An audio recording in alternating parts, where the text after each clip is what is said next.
Oh yeah.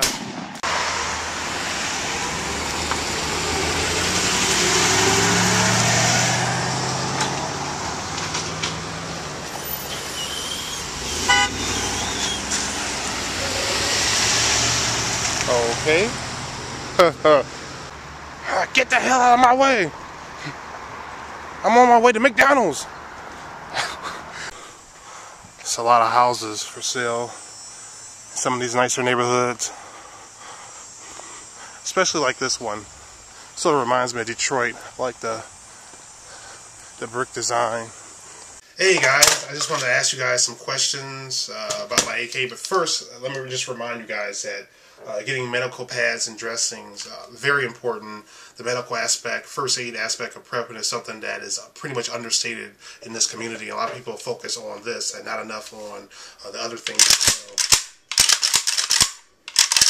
So speaking of this, I had a question. I bought an Israeli-made item. Okay, this is about 922R compliance. Now, 922R compliance is one of those stupid laws that Americans made up to sort of ban all-out foreign-made semi-autos, these type of guns. But so what they do is they import parts and they add American parts onto them. And you can only have so many foreign parts on your rifle. Okay, this is a foreign part. This is one of this is a grip that came with it. It's made by Tapco. It's American made. So if I replace this with this, I will probably be out of compliance unless I switch another part to this right here. My strategy was to basically replace this American part with the Israeli part, and to get back in compliance, simply replace this foreign made guard with something made by ATI. It's a poly setup. Now, I wanted to know what are some of the advantages and disadvantages of wood and poly, and which one do you prefer? Once I'm done, I'll have sort of like a hybrid, with wood here, and I'll probably have poly up here. Or should I just go ahead and get the Tapco grip? It'll probably be cheaper just go ahead and get the Tapco grip, and then I can just keep the wood the same. So, option A, just get the Tapco grip, the thicker Tapco grip, to replace with this American grip and still be in compliance. Option B, replace this with the Israeli-made one. Take a close look at it. And replace the wood with the poly made by ATI, an American company, so I can still be in compliance. So option A or option B, what do you guys think? This ought to be interesting.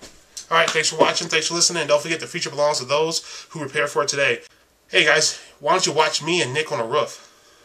One thing I should also point out is that it's going to be important for friends to help one another out. I was a bit hesitant about jumping on the roof and helping him out, but I'm pretty sure I'm going to need his help for something.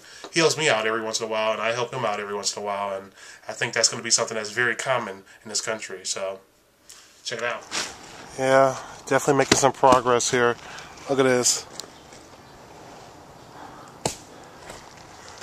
Right now he's putting up the tarps.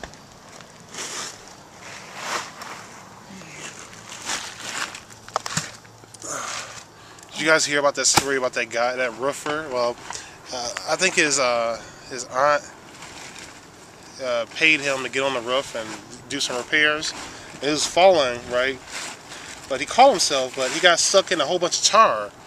It's really weird. It's really bizarre. And it was like 90 degrees outside, right?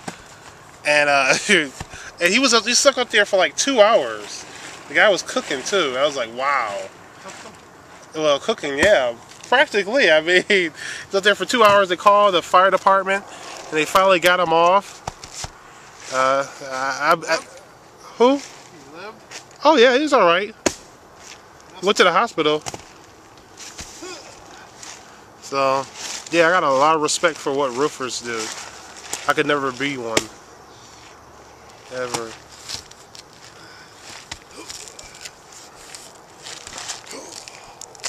Especially what he's doing.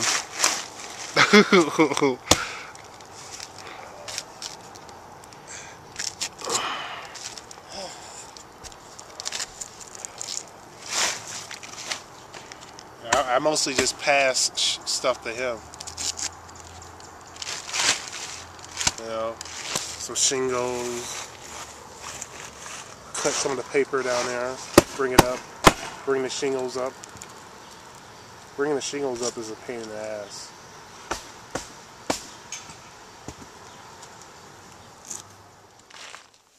Anyway, I decided I want to replace this American-made Tapco grip with